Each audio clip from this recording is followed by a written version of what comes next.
Hi everyone, and welcome back to another episode of the Stillness podcast. We have a little bit of a reoccurring guest on today, my good friend Siobhan O'Hagan.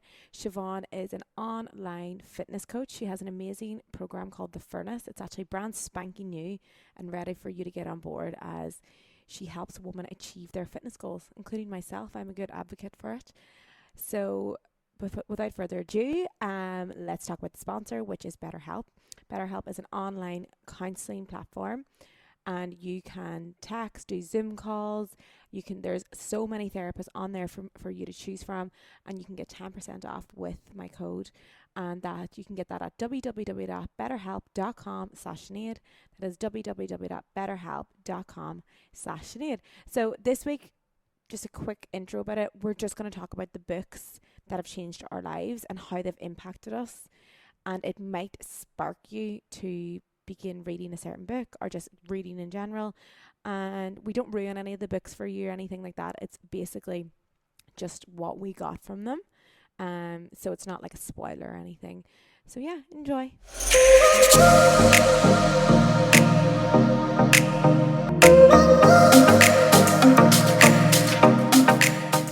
Hello, and welcome back to the podcast. You're like my most, why did you say that? Most present guest. I know. Whenever she's stuck, she's like, any chance you want to?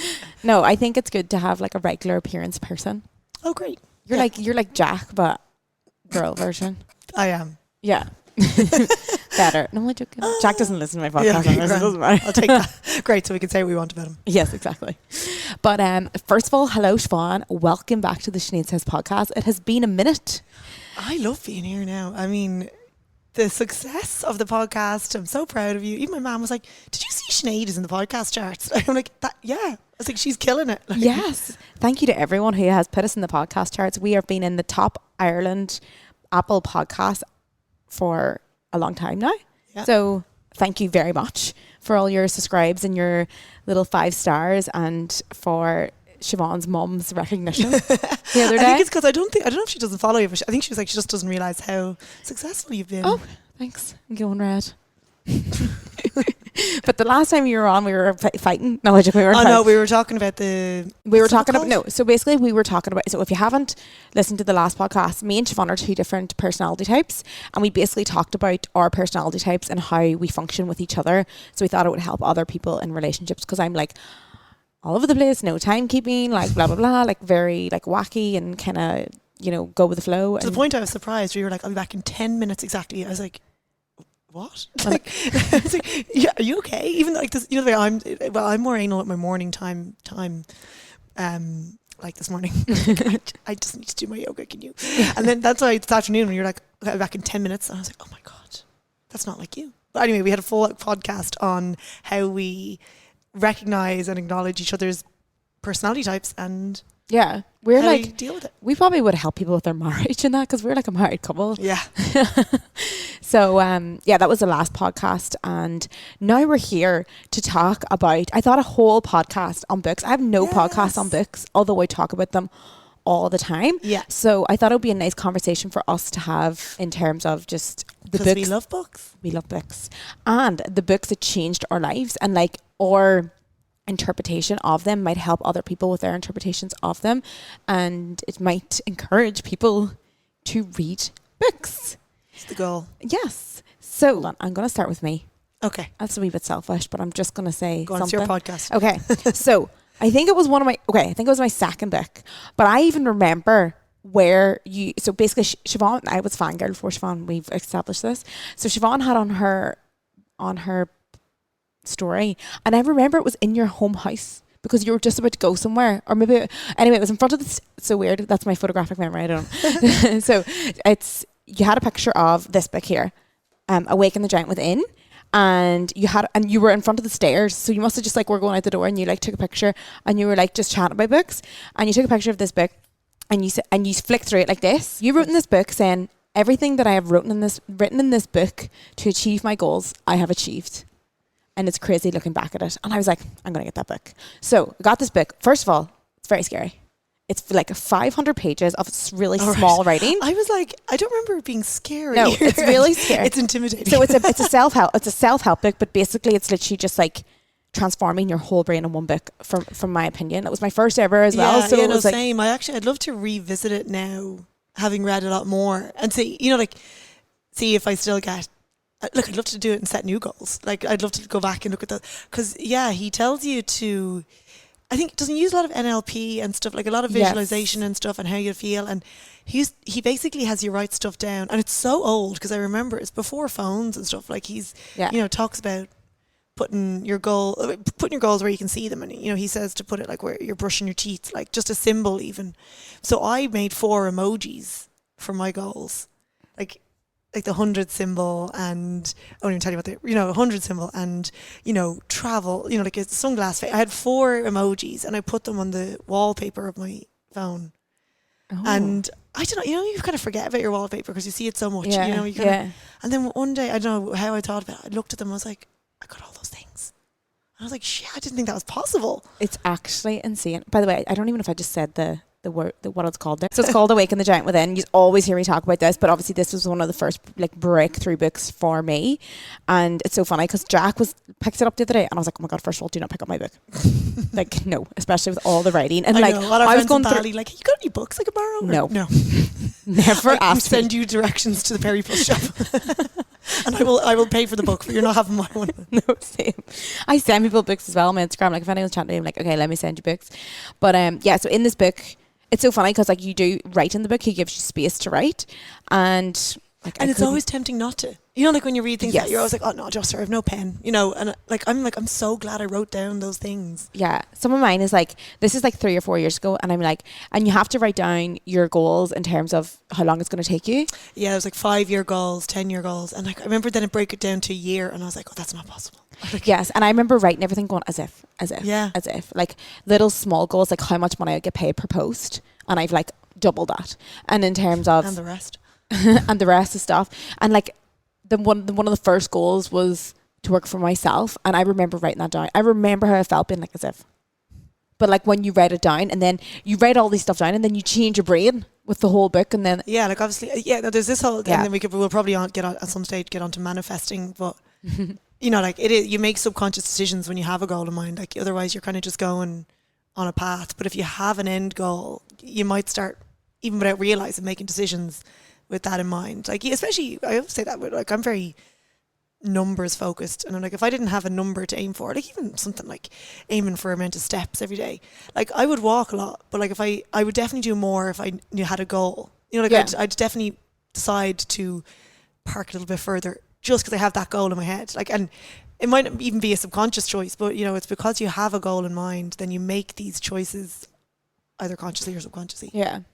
And like, I don't want to talk too much about this book because I do talk about it a lot in the podcast, but the reason why I brought that up is because that one thing on your story influenced me to buy that book. Yeah. And then I bought that book, and it's changed Buy this book.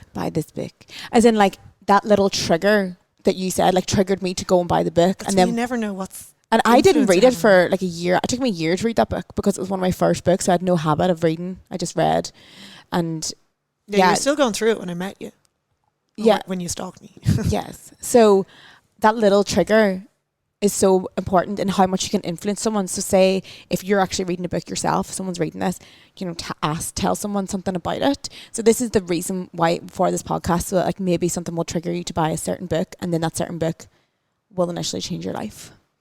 And that's where we're at. So yeah. Oh God, we have so many books to get through though. I know. So I wanted to ask you first, why did you first pick up a book? Were you always interested in reading? I think I was always a reader. Like I'm thinking back to Harry Potter, and the school gave me the first version when they got it in because I was a nerd. Like I think I was. I don't remember why I picked that book up, where I got it from. I don't remember deciding to read kind of any self-improvement books. Like, like my whole life changed when I was miserable and decided to become a personal trainer. And I think I started then being like, oh my God, I'm going to have to like run my own business kind of thing as a personal trainer. So maybe I should start reading. I don't know. I don't remember where I picked it up. Like that one sticks out a lot. But I think the next big one is the Power of Now. Yeah. The Power of Now. Will we go on to that? Like that, I have a funny little story about that. I'll try to keep it concise. But everyone, I think a lot of people, they get that on Audible and they're like, no, like what's going on? Mm-hmm. It's so deep. And like, I mean, I got on Audible and I remember I was in Thailand and I was like, everyone told me this book was a game changer. I actually remember who told me. It was Kate Kelly, mentioned it in Portugal one day to me, and I was like, okay, I'll get it. Thought it was going to be about just being present. Like, I didn't think it was going to be so deep. Anyway, it's very, very deep on Audible. So then I was in Thailand. I was like, oh, there's no bookshops. I'm not going to be able to get it. In Chiang Mai on my own, like, decided to take this weekend, you know, having one of those real find yourself. And I found I saw this little secondhand bookshop, and I was like, oh my God. In this back street, went in, like, it was like no photos, and floor to ceiling books, like, and this little old man, and I was like, the power now, I swear, shone out at me. It was like blue cover, and I was like, there it is. And I got it, and I was like, this is a sign. You know, I went over this literally back streets of Chiang Mai and went to give it to pay, and the old man was like, are you Irish? Like, an Irish man owning this tiny bookshop. So then I was like, this is the universe. Actually, I don't think I knew what the universe was before the power now, but that definitely made me think a lot more about it's hard to explain on a podcast. You know, how do you explain the power now? It makes you really become present and look at the world, the universe, energy, how everything works. It blows your mind a little bit. Yeah. I think the thing that stuck out for me with the power of now was he said something like, no matter what you're thinking of or how much pain you're in, there is no pain within this present moment when you take a breath.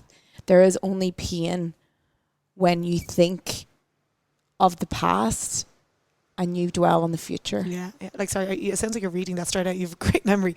Yeah. Like his whole thing is that, you know, like our pain is thinking about the future, thinking about the past. Like, if you think about right now, and even right now is already the past, you know, like there's literally just now, as we said about petting the cat yesterday. Yes. Oh my God, I love that. And so it's basically the same thing as power now, but obviously, so in 12 Rules of Life, there was always one thing that stuck out from mountains, basically about the power now, and it's called One Rule for Life, Stop and Pet the Cat.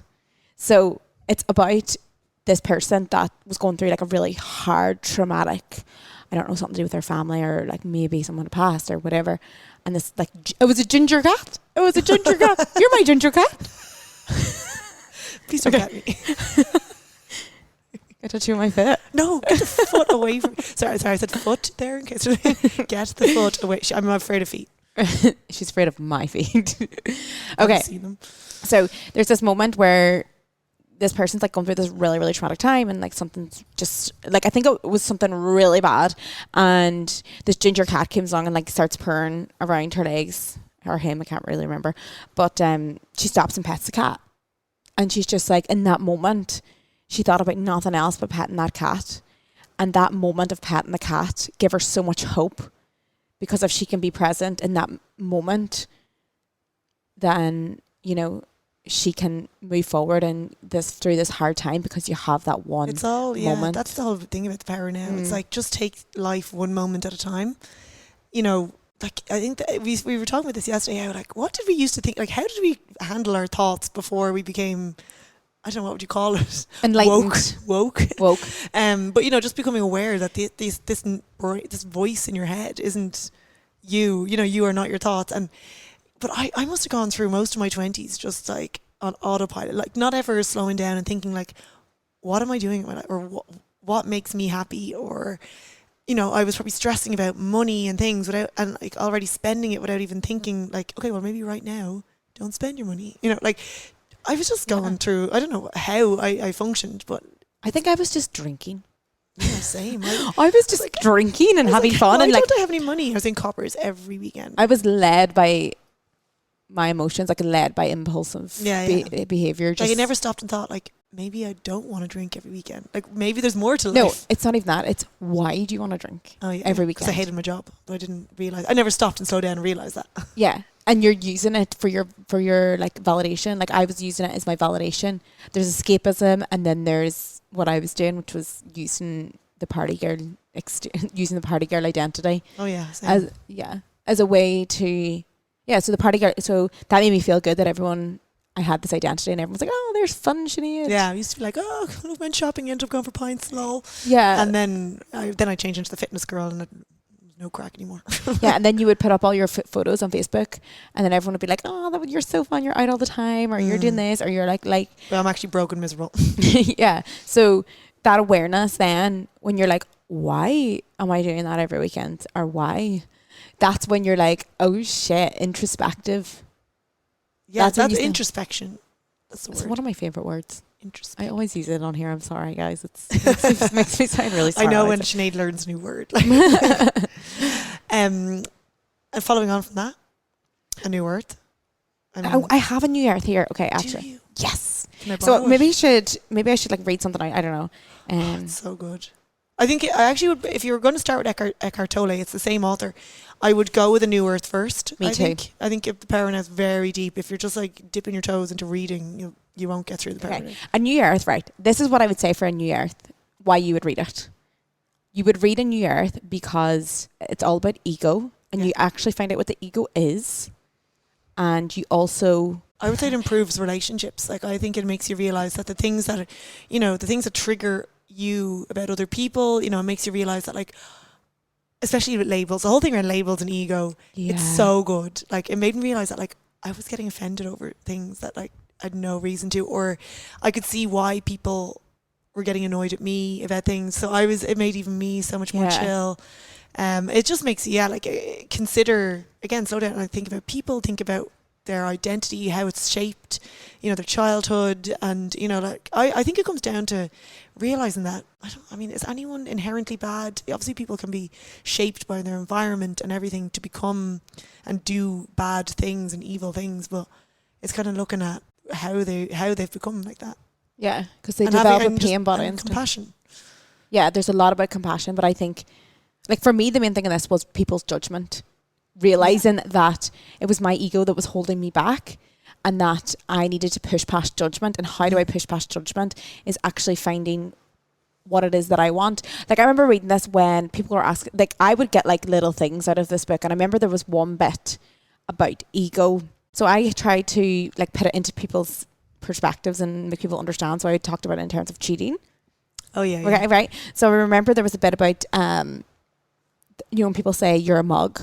You're a mug for taking them back, or you're a mug, and people would not get back with that person, or say something happened and they found out you're a mug. But I'm like, are you not getting back with that person because of what everyone thinks and that you're a mug? Like, why is that even the main focus? What about what happened with them, and what happened with you, and what happened with your relationship?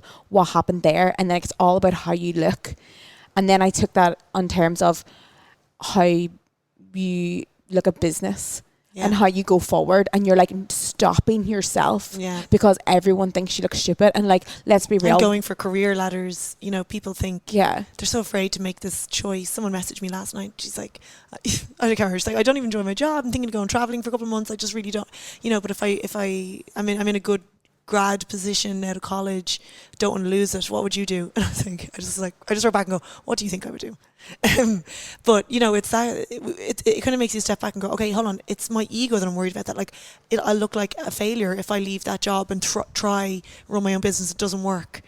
Everyone will talk about me, and then but it's kind of moving past that. Yeah, it's like, well, are you not doing that because are you not going to set up your own business, or are you not going to travel because you're afraid of looking like a failure? Yeah. And then imagine if you didn't care. Yeah, and it's basically all about, like, the book is about getting rid of your ego, because ego is the enemy, and ego is what's holding you back. So, for example, like, me and you look stupid when we first started out. Like, in terms of, like, the people around us, where we were saying, like, our brothers must have been so embarrassed. Like, we were like that embarrassing sister chatting on our story about, like, fitness, relationships. My brother still has me muted. Like, Jesus, I chat about sex and all. Like, imagine how, like, my family, they're sweet now, but at the time, there is that judgment. And if I would have went, oh no, I'm just going to stay here. No. Like, that my ego would win. So ego is the enemy, and that you just move forward and you're like, okay, what do I want?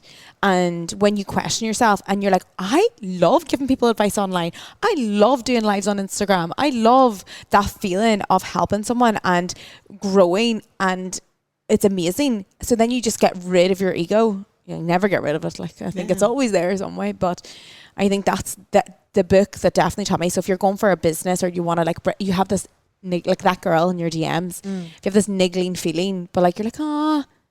But it makes you, it makes you look at, I suppose it makes you look at the whole universe. I mean like in physical size, like, and how insignificant we are. Like we think, that's our ego thinks you're like the most important thing, that like everyone will care if I fail, and it's like, no one will care, so go for it. Like it's all, the universe is vast, and our little lives are so short relative to everything, so go for it. And like go on. Oh yeah, no, one more thing about like a new earth and the power of now together as one is the inner peace. Like the inner peace that you gain from that, because it's literally telling you the only thing that matters is your inner peace and how to achieve it. And that's why I think it's called a new earth. And like, I remember thinking, like, if everyone read this, we would live on a different world. It would be a different world. Yeah. I want to read it again. And if anyone is buying that or reading that, at the end of each chapter, there's a podcast with Oprah and Eckhart Tolle, and they kind of go into it in deeper detail. It's such a good idea, isn't it? I'm like dying to read something out of it, but I'm like, find one good quote. Okay, wait. I think I just had one and then I just like closed it. Like, here's a little quote from it. Okay. When someone criticizes you, blames you, or calls you names, instead of immediately retaliating or defending yourself, do nothing. Allow the self-image to remain diminished and become alert to what that feels like deep inside you. For a few seconds, it may feel uncomfortable as you had shrunk in size. Then you may sense an inner spaciousness that feels intensely alive. You haven't been diminished at all. In fact, you have been expanded. Ooh. So yeah, that's why you just let the trolls keep coming. Yeah, those things always help you with the trolls, when you're just like, just let it come. It's your energy that's getting tarnished because you hate me. You're throwing bad energy at me, and I'm just like, phew. Yeah. Okay. Bye. Okay. Next one. Oh, Code of the Extraordinary Mind. Yeah, I knew you were going to say that one next. I knew it. We don't even have it here, do we? The Code of the Extraordinary Mind. I loved it. I had never heard of it.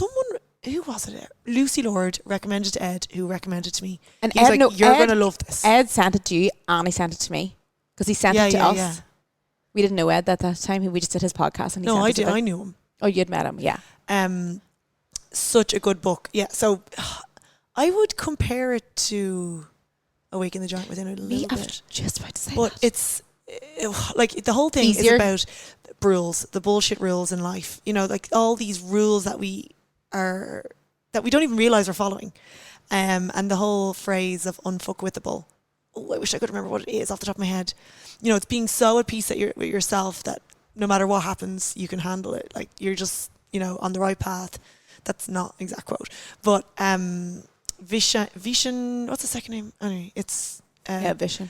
Very, very good, especially if you're not on the same. It kind of validates, I suppose, our life choices. That who says you have to obviously get married, or even things like who says this country is a different country to that country. Like it's like, wait, who made those borders? Like these weird things. You're like, I never thought of that. Like, what is the difference between France and Italy except for that line that someone decided is on the map? Like all these weird things you never thought of, I never thought of. And there was one thing that it said about the degrees, and it said a degree is made by someone no more smarter than me or you, and then all these people are actually taught the exact same thing, and all these exact same people, can they get the exact same job? This whole. I mean, I'm not against degrees, but. No, but that was something that stood out for me as well. I was just like, it makes you step back and think, he did make that rule. Actually, the thing is, who made that rule? You just ask that to the universe. I'm like, I actually know. There is answers. Actually, that's what Mark Manson's email was about yesterday. It's about institutions and trust, and how these institutions are built on human to human trust, but then these huge institutions like a university have humans amongst them. So there's always room for human error. There's institutions that are that will certify that, I don't know, someone is qualified to dive, but there's human error around that. But there's so much trust built in that you trust the person teaching you, because there's all this institutional trust. But there is so much room for people to obviously be dishonest and make mistakes, and yeah. So that's Well, I'm going to say the Code of the Extraordinary Mind, and why it is so important to read books, because the Code of the Extraordinary Mind was I was reading someone else's life experience, and it inspired my life experience. So he has a company that does all wellness courses as well, and meditate. He started off doing meditations, and I'm actually in his course, Mind Valley, as well. And I remember being like, I'm really good at writing meditations, and I've read that much books and done that much courses that like I think I can change people's subconscious as well. So I was like, oh my God, I can actually make a career out of this. He made a career out of it. And therefore it sparked my creativity, and it sparked the fact that if someone else can do it, I can do it. So even reading autobiographies, for example, getting into someone else's mind and seeing what they can do and seeing their perspective can then inspire your like career or your life or your relationship. I love listening to autobiographies on Audible. Yes. Because you don't really need to take notes, but it's a good story and you learn from it. What's your favourite autobiography? Ooh, well, Shoe Dog. Really? I haven't listened to that. What? Why have you never spoke about that before? I think it was pre Sinead. It was one of the first autobiographies, and I was like, what? It was just unexpected. Do I have favourites? Or so, what is something that like you took from an autobiography that you brought into your life? Oh, do you know what? This is interesting. Well, I don't know if it is. What's his name? Andre Agassi. He had a full thing about tennis. Like, or obviously his whole life is about tennis. Mm-hmm. But I listened to it. It's a big, huge book. But when I realised that he doesn't like tennis. Right. He was like, world champion, doesn't like tennis, but only does it because he's good at it and doesn't know what else to do. And I was like, I don't know if that's kind of sad, but like he's made a fortune off it. He's like, what else am I going to do? I'm not going to start a new job. And I was like, that's kind of sad that you hate it. Like he's like, my kids are not playing tennis. And I was like, isn't that bad? That's not something you'd learn. That is something that we don't want to read. No, I don't know. I mean, what I like is not. I mean, I like thinking of things I've like never considered before. That's what I love about books, and I read books that really like question my thoughts and challenge me. And I love like just thinking more. But autobiographies, I am Malala, like inspirational. That was the young girl who got shot by what are they called? Taliban. Okay. Yeah. So she like shot in the face, young, but then like just campaigns for women's rights. And let me think. Well, you tell me one. I bet you'd be like, oh yeah, that one. Autobiographies is Richard Branson. I've read his, and it was actually interesting to read his because there was just literally a lot of time in his life where he literally had no money, but yet had money. Oh yeah, like he's like bankrupt. Like all his money was in like all these different aspects of business, and like we look at him with such awe like the whole time, but in fact like there was literally nothing in his bank account because it was all in different things.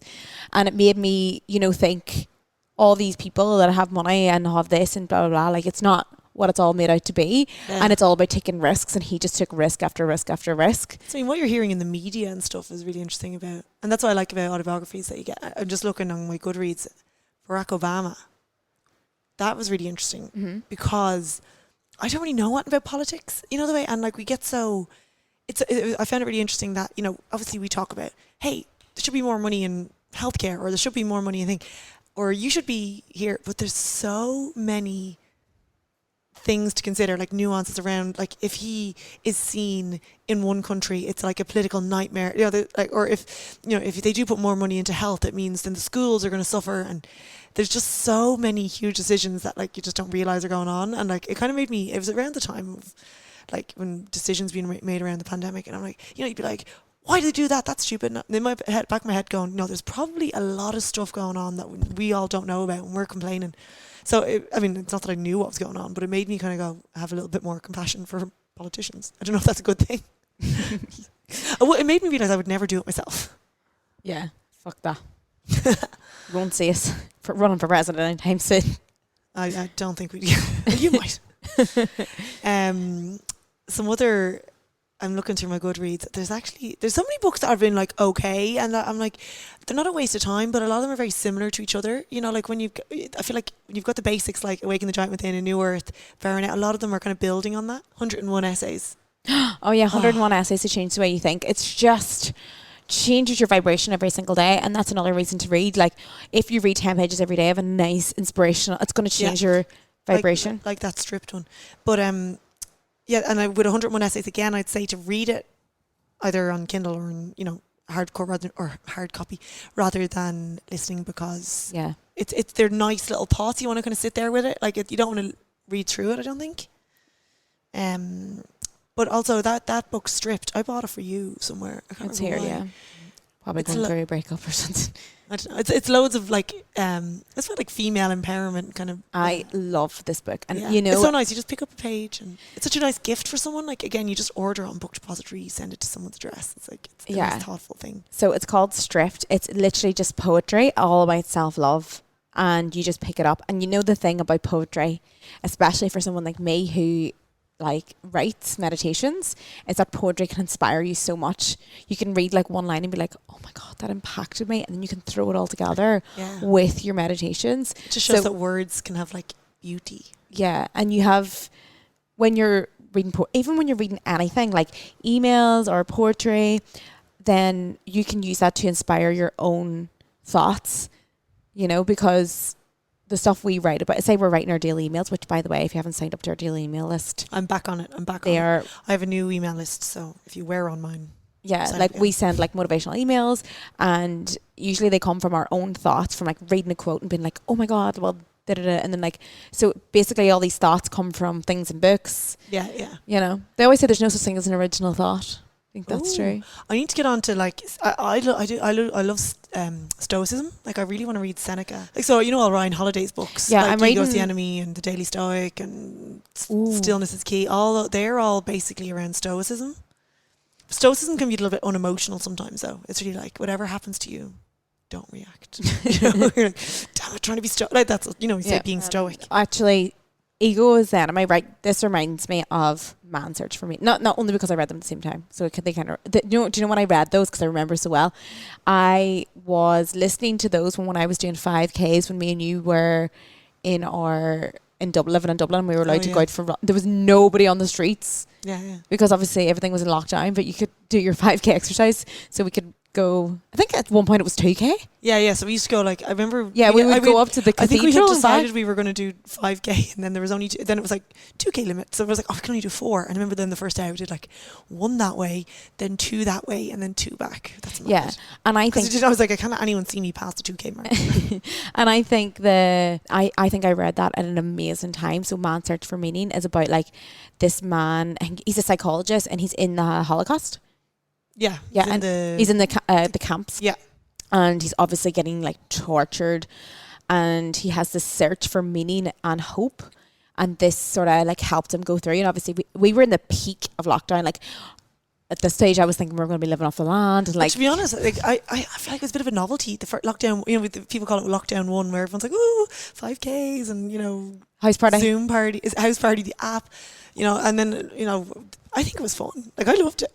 Yeah, now when you look back, it's like, but like the 5th lockdown was just like, okay, it's not vibing. Yeah, I wasn't there for that. But yeah. So I would say Man Search for Meaning is a very good book if you're going through a hard time. It's only short as well. Very short, and I liked it on Audible. We haven't mentioned yet. I know what you're gonna say. You're gonna say Laws of Human Nature. Are you gonna say Lost Connections? Yeah, Lost Connections. I always talk about Lost Connections as well. Yeah, like that. I must have read that 4 times. Like it made me 4 times. Yeah. I definitely listened to it twice, and then got on Kindle, and then got a hard copy. Okay, let's explain what it is first, because I think we're forgetting to explain what the book's. Yeah, we're getting big excited. Okay, so Lost Connections is the causes and solutions of anxiety and depression. So Johann Hari, which by the way I have emailed plenty of times to get him on this podcast. If like anyone knows him, like hit me up. Because he went off. Remember, he was off social. No, I wrote to him a few times. So we still love you. It's so hard to get people on the podcast. So yeah, talking about Johann Hari and Lost Connections, and don't let the tagline, the subtitle, throw you off. Like it's like what I think the subtitle is why you're anxious and depressed, and I was like, I wasn't at the time. Yeah. But I don't know. I think it was recommended, but I still think it's so important for everyone to read it. Like it talks about how you need to. It's how many, maybe 7 different reasons that people aren't happy or content, or you know, have anxiety or depression, and it's all about connecting to the work you do, connecting to people around you, and it's all these studies about, you know, even connecting to community. And I think I just took so much from it because I realised how happy I was and everyone around me from doing simple things like just going for lunch here with people every day and just sitting and chatting and not being on our phones and doing it all the time. Like, and everyone felt, you know, seemed to be happy. And so I was like, yeah, that definitely makes sense to me. And especially with the careers and, you know, who people are just have, you know, junk values. He talks about, you know, like working to try and have money for the fancy car when you're not happy, you know, when really you should only be doing enough work, or like saving for something that really means a lot to you. And that could be a fancy car, but it just, you know, you have to just make sure your values are in line. See, I'm not, like you said, you were like, when you read that was fine, but like I was in the pits at that stage. Like I was fully not sleeping. I had really high heart palpitations. I had anxiety at that point. I could have had more, but I never like was diagnosed or anything. But at this point, I was maybe sleeping like 2 or 3 hours. I remember my eyes, they were so dry. They were just so dry from not sleeping. Like, and I just never really slept. And I was in anxiety, but like I didn't know why. And I always just thought I was just like, I just had anxiety now. And that was just like, I was like there was like a stage where. This when you were in Australia? Yeah, so I was going through all that in Australia, but then I was in Thailand when I was reading the book. I was between Thailand and here when I was reading that book. And it's so funny because there's a wee spiritual story in here too. But I became so aware of why I was anxious whilst I was like, I'm just anxious. So there was all these reasons why I could be anxious. And I was like, okay, let's try with the solutions. So one of them being not connected, like being on my phone most of the time and not having full connections with people. And I'm not talking about, like, I would have friends, but I wouldn't have a close friend in terms, well, you were there, but I mean, like, I wasn't making those close connections of like emotionally depositing into people. I was just there and they were just there. Yeah. And it was fun, but I wasn't like, hey, if you need me, here's my number. Like, if something's wrong, let me come over to your house. You know, those are the sort of things that I needed to be doing to have those close connections. And it's crazy how my life just changed when I got those connections. I felt so much safer. And that's, you know, what he said in the book. And it's funny, you know, like when you go to Thailand and you get the little bracelet. Oh, yeah. Okay, so you go and you make a wish with the monk. Okay. Now, the first time I went to the monk and he blessed me, I had tears roll down my cheeks. It was the first time I was in Thailand. I'm actually getting so upset thinking about it because I'm just thinking of how sad I was. I said, please heal my broken heart. Aww. I know. And like, I remember being so heartbroken.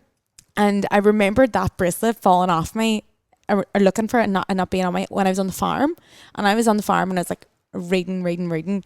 I don't know if my heart was healed at that stage, but I was not suffering anymore because I was accepting the pain. So that was kind of that point.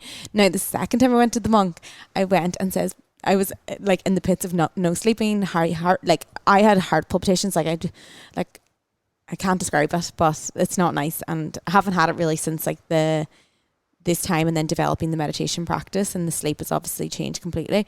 So I was reading the book, and no, I wasn't reading the book. Went to the monk and I was like, please, like I need a cure, like for anxiety, like I need this anxiety to leave. And I remember walking around in Thailand, you know, there's that loop at Titan and you just walk around to your steps. I was walking around doing my steps and was actually audio booking Lost Connections, and the bracelet just fell off.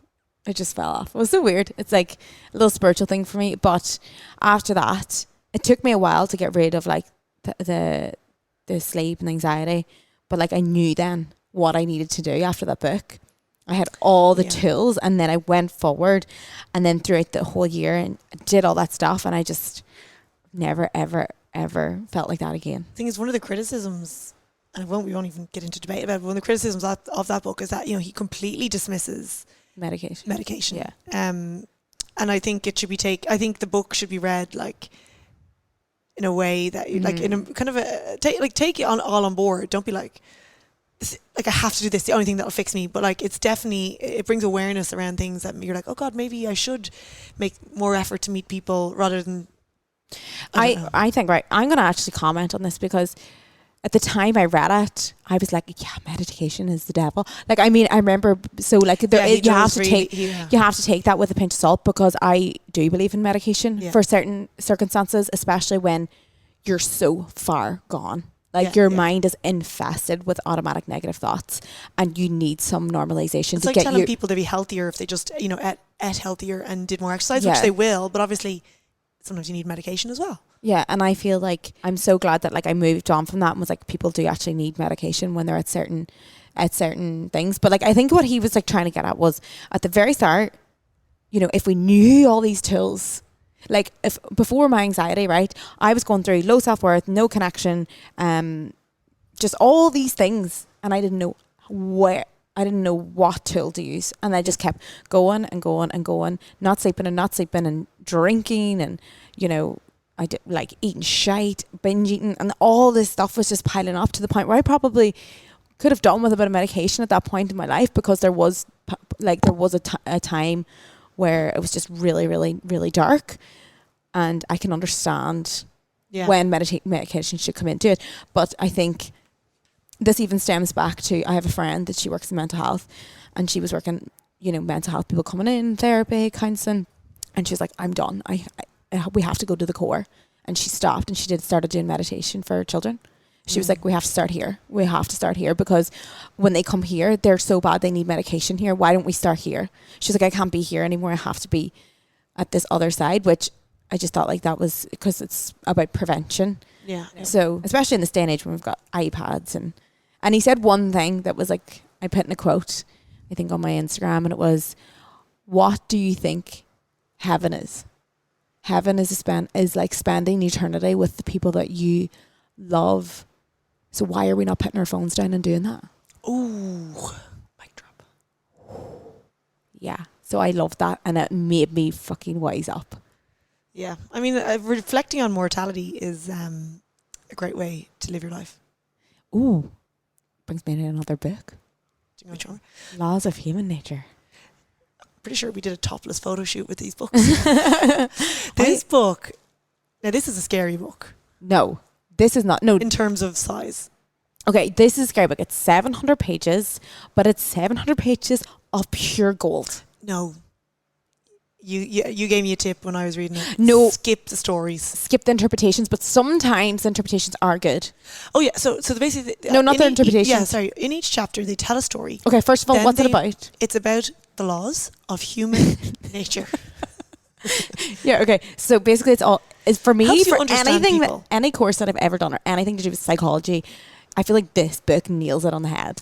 So it basically, and this is just a tip for reading it. Each chapter, it tells a story at the start, then it interprets the story, and then it talks about the law. So I think you can skip the story and go straight to the interpretation of the story, because it almost tells it again. You gave me that tip about halfway through. Yeah, but I just speed read it. Can you speed read? Oh, I love this.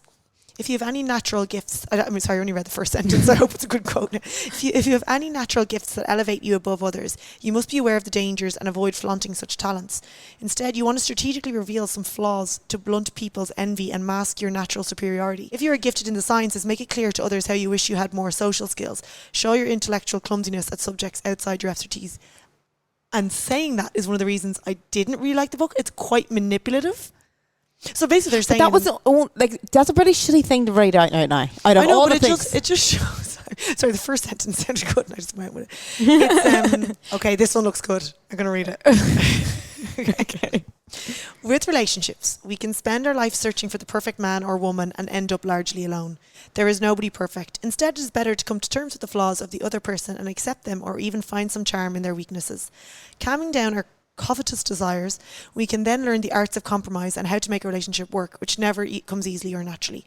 Instead of constantly chasing the latest trends and modelling our desires and what others find exciting, we should spend our times getting to know our own tastes and desires better, so that we can distinguish what is something we truly need or want from that which has been manufactured by advertisers or viral effects. Life is short and we have only so much energy. Led by our covetous desires, we can waste so much time in futile searches and changes. In general, do not constantly wait and hope for something better, but rather make the most of what you have. This is perfect for what I'm in the midst of life.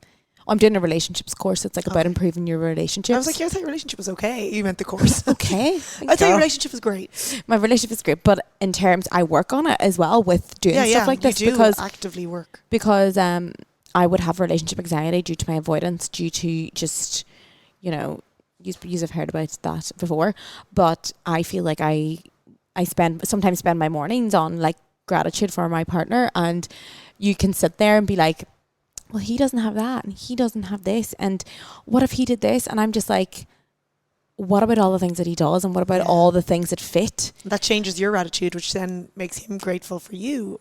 And then we're just like and then you just energize, then you just like go together with this energy, and you just flow, because if you're sitting there picking things, then he'll pick up on the energy, and then it's like this resistance and resentment, and it's not a vibe.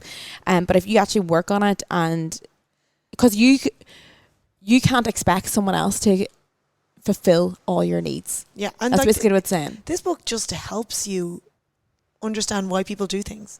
You know, like it basically introduced me to narcissism. I'm like, oh yeah, makes sense. Although that word is thrown around very easily, but this shows you exactly or how to define it. They have loads of things in there about like just in general, like figuring out humans. It's like crazy. Say when someone does something or anything, I'm like, oh, I know why. And it's such a power to have. Love, friendship, respect do not unite people as much as common hatred for something. Oh yeah, because let's just say you're in a group setting. Everyone loves like, oh, we're gonna have a little bitch about her. Like, oh, go on, what did she do? Tell us.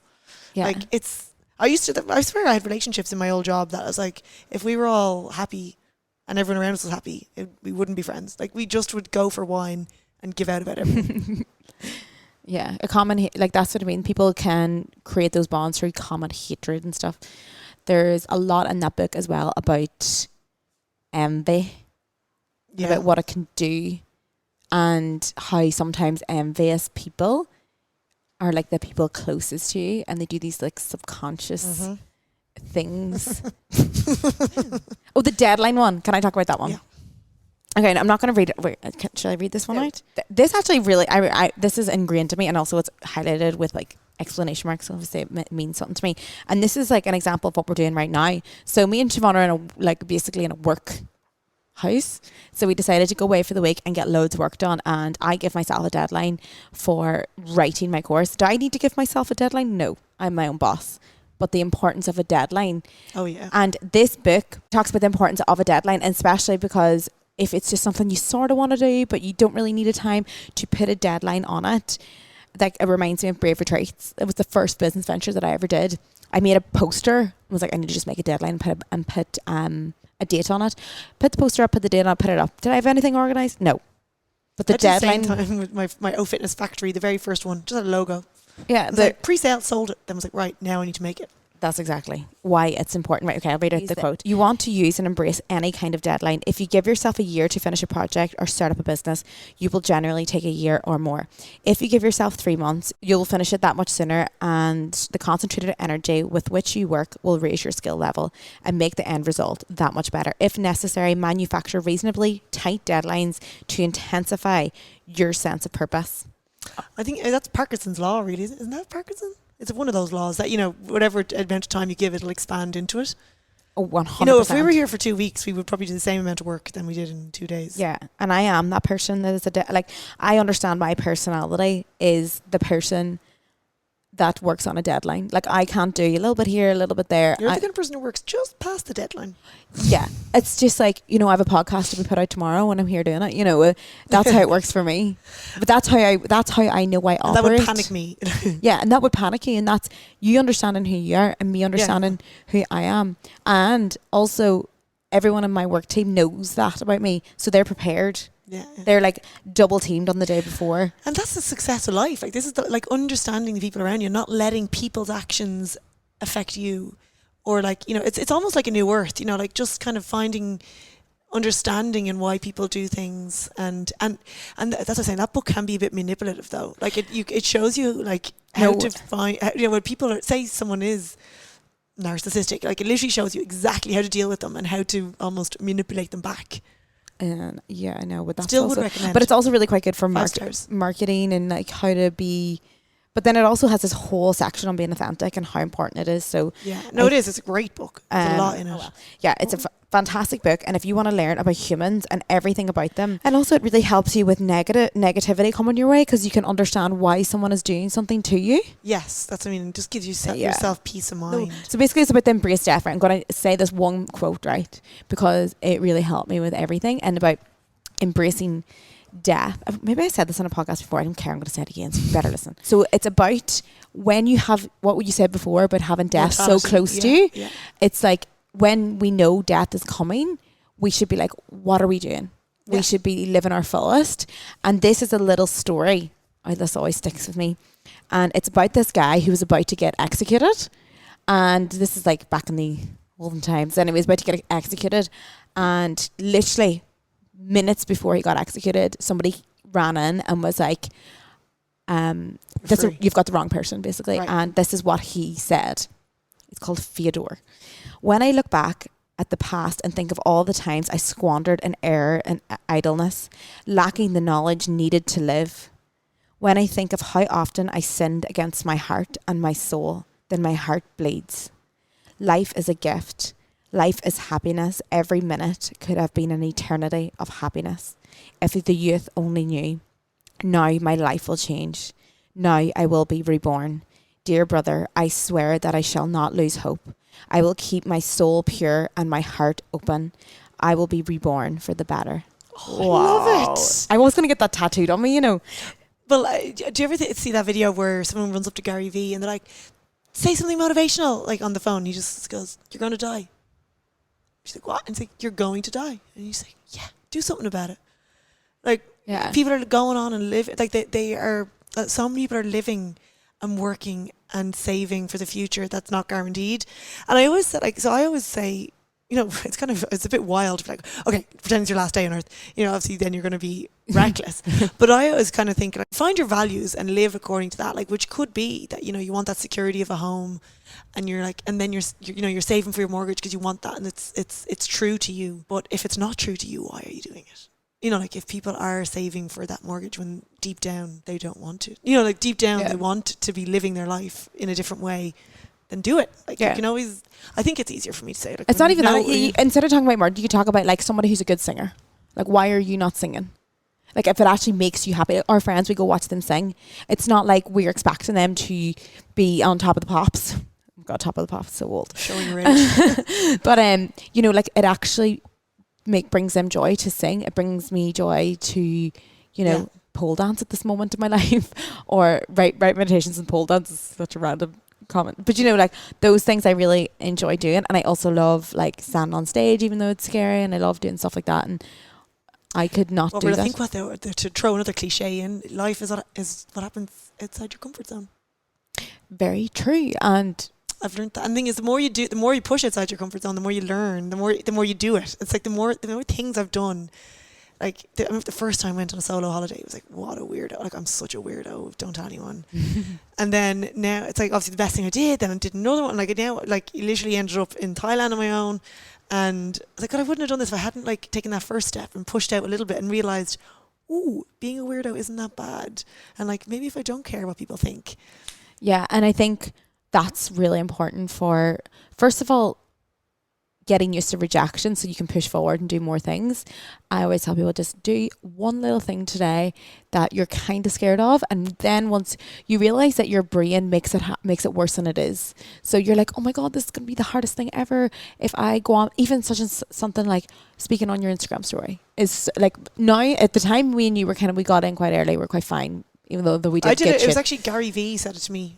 Like, I went to a talk that he did, and he's like, hands up who has like more than, I can't remember, 1,000 followers on Snapchat, and he's like, you need to be talking on your story. He's so right. And I was like, oh my God, I sound like such a Gary Vee fangirl. I used to be like a lot more that kind of hustle. You know, he'd be like, if you're not happy, why are you watching Lost? And then I got to a point and was like, I am happy actually. You know, I got to a point where I was like, I don't need to work that hard anymore. Like, I kind of got to the point where I was like in a job that I was enjoying, you know, training people, and I was like, okay, what if I'm done like hustling? You know, like, now I'm just living. I think it's what you value most, because we were just talking about this the other day. You know, when people are like, all I do is work until like success, and we were talking about the Diary of CEO podcast. Yeah. And I'm like, I'm already ready for my when I go on there. I'm like, what comes first is my peace. Yeah. before my work. So to before explain that a little bit more, just the reason we were saying that was there's so many what we deem successful people that don't have a life. yes. And you know, like, what is success? You know, is it money? Is it like the business? Like, do you have to sacrifice everything to be a million billionaire? I don't know. You know, those people that end up on the Diary of the CEO. I mean, some of them are very happy, but you know, like, you just wonder. I mean, it does come back to Molly May, like we were talking about her, and it was we just were like, oh, it's a shame that she's got such a great business but doesn't have that many close friends to share it with. And I think we were just saying our values would be. No, but that's what I said about the Molly May thing. I was just like, she's 22. Yeah, I was 22. I was getting drunk. Her validation is. Oh yeah, like a big her fan. the way she deems, you know, success and self-worth is through success. I mean, Like, mine was drink. She's going to go to Thailand and she's going to read The Power Now and she'll be a new woman. She is going to have I know for a fact, she is going to have a spiritual awakening. Or I know it. She's going to get into her big new house and she's going to be like, shit. This is not. I thought this was going to be it. And then she's going to be like, and then that's where inner peace comes in for me. I think before I start work, I have to meditate, read, do the things that I love, because I know it's about inner peace. So, so you know, the way I go when I do that stuff, and I become growth and successful, and I get things. What I work on in the morning is that if all those things went, I would be fine.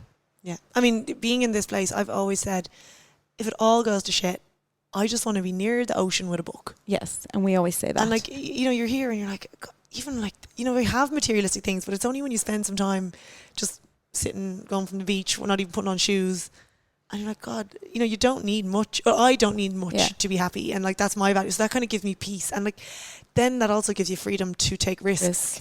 And like, that's what we were talking about. Like, your attitude to risk really can influence everything in your life. You know, like, if you're too afraid to be, like, I think me and you have, for the last couple of years, been in an abundance mindset. Even when we had like very little money, we were like, we've got everything. This feels amazing. Flashing out and whatever. And we were talking about it in a frame that, you know, is it kind of like almost a magical thing that, you know, if you just give money, it comes back. But I see it more like an attitude to risk, and the more risk you take, the more reward you get. So like, we can, you know, we're not, you know, we can take risks with money or with our time, with failure, with our careers, because we're like, if it doesn't work out, grand. But we were lucky that those risks paid off. Yeah, though I think the word we're looking for there is non-attachment. We are not attached to those things for our happiness, because we have our inner happiness. Yeah. So that is what everyone should go for. Like, at the same time, go for inner peace, go for success, blah blah blah. Go for the relationship. Because the thing is, when you first get that success, right? Because if you haven't achieved like this inner peace and these, you know, non-attachment to materialist items, because you can buy all the material, you can buy everything. Like, I will buy all the stuff that I want, but like, if it goes, it's okay. It's not the worst thing in the world. I'll go back to working in the bar, and that's that non-attachment. And then like, also, I really want to work in a coffee shop. Yeah, and that's all that. She's being serious, actually. It's not. Like, that was a joke. I was like, I actually just want to spend some time in my life working in a coffee shop, chatting to people, talking about books, like having books there so people can talk about it. You know, you're talking about the Saigal Sanctuary that is now the Brave headquarters and going to be in Bondi. I'm going to run the coffee shop.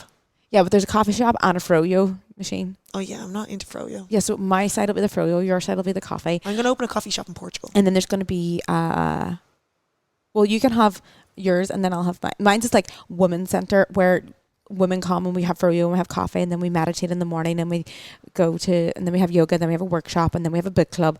Like, that's a vibe. Yeah, I'll visit. Yeah, and then you can just do your version. I just want a coffee shop. I mean, I just want really good coffee and laptops. Yeah, and some pokeballs. Yes, that sounds great. So more books. Yeah. Anyway, so that was just basically what it was. That was basically a whole spin off, but it just meant the non-attachment, because we have the inner peace, is very, very important. Because when you get the success, you sometimes think that the success and the marriage and the things will make you happy. So the magic, right? Whatever way you take it, yes or no, to manifesting and like energy and anything like that, it's just a practice, a 28-day practice of how to change your vibration in terms of, instead of thinking as money as like, oh my God, I don't have enough for what I want, you kind of just go back and go, let's sit and think about all the times that money was good in your life. So you think about the times you had ice cream with your family, or your family took you away, or you were even think about like, you know, your mum and dad took you on a car ride, and you were like, oh my God, I'm actually really grateful for those moments that like my mum used money to make me happy. And like you just start to feel better about money, and then they do money, and then you'll do like relationships. So it has a section on like having a magical relationship. So and saying that for every bad thing you think about your partner, there's 10 things that you could love about them. So instead of like thinking about the bad, you think about all these. Yeah, that's what we've talked about a lot recently. Is that like, I think. Yeah, I love this. I love the way that like I spent my morning thinking about 10 things I love about my boyfriend, and then like it made me just like love him even more then throughout the day, and then I felt like we were just like doing that. And then it was the same thing for your job and things. What else? Yeah, your body, you know. Yeah. You do that too in the morning with your body. You say like one thing nice about your body, and then it just tells you about this. Like think about, it's basically like self-love meditations that I do. It's all about focusing on all the things. Gratitude really, isn't it? It's just practicing gratitude. It's basically practicing, and that's what it's about, and it changes your vibration. Like it's just, I actually think like after a month of like doing that, I thought it was just so lovely. And Marcus Aurelius, I just opened his quote: when you rise in the morning, think of what a privilege it is to be alive, to think, to enjoy, to love. He's one of the Stoics, I think. Yeah, I really loved that book. I thought it was so cute and it was so quick. It was just it? nice. Huh? Can I borrow it? No. You can. I can buy you one. That's fine. I'll get one. Okay. So, last question is, how can people get in the habit for reading? Like what? Read Atomic Habits. How did we not talk about that book? Oh my God, how did we not talk about that book? There's so many books we're going to finish up on this and go, why didn't we talk about that? We talked about so much crap for so long. Well, we can have a monthly book club. Yeah. Atomic Habits. Yeah. Like if you want to start reading Atomic Habits, like tiny bit every day, like 2 pages. And then you might find that you want to read a little bit more. And the importance of like habit stacking, and because I used to try and do like, okay, every morning at 7 I'll read, and then whatever, something would happen, but it's actually like now it's okay, when I step out of my bed I'll roll out the yoga mat, after the yoga roll it back up, open the books. So like it's just where you and using rewards as well. It's like while I read I'm going to have my coffee, so then it encourages you to read. But yeah, starting small, being consistent rather than like, and some books can look so intimidating, but like literally just 2 pages, 2 pages, it happens. You know, you might want to do a little bit more. Yeah, and you could just find something like that will change your day, like one little line. That's a good thing about 101 essays. I always thought that was a really nice, to just have like a nice little bit of motivation each morning. And the thing about Atomic Habits, I will say, is I started my business reading that book. Yeah, and without that book, I wouldn't have had the habits. I wouldn't have had my business. It's another book I read about 3 or 4 times because I listened to it and I had to keep stopping twice to write things down because I was like, it's just so simple, it's so smart though. Because I was like, I'd read Charles Duhigg, he was always the Power of Habit, like that was the habit book before this one, and then I was like, oh my God, this is gonna be so basic, and then it just was. It's so simple but so powerful, and I've been raving like this book will change your life, and I just read it, and I've been saying it for years. And then my dad texted me the other day, he's like, just read that book, Atomic Habits, it's very good. I was like, told you. Like he's doing his morning routine now. Like, yeah, and like remember on yesterday or last week's podcast, Jack promised that he would read Atomic Habits. Yeah, did he? No, we can't find it. It's very hard to get books here, but we will find it because I think Kindle. You can't get Kindles in Indonesia, mate. And I lost mine. Can't function. But yeah, we better close up because we need to eat. Thank you so much for coming on. And wait, hold on. I do the music.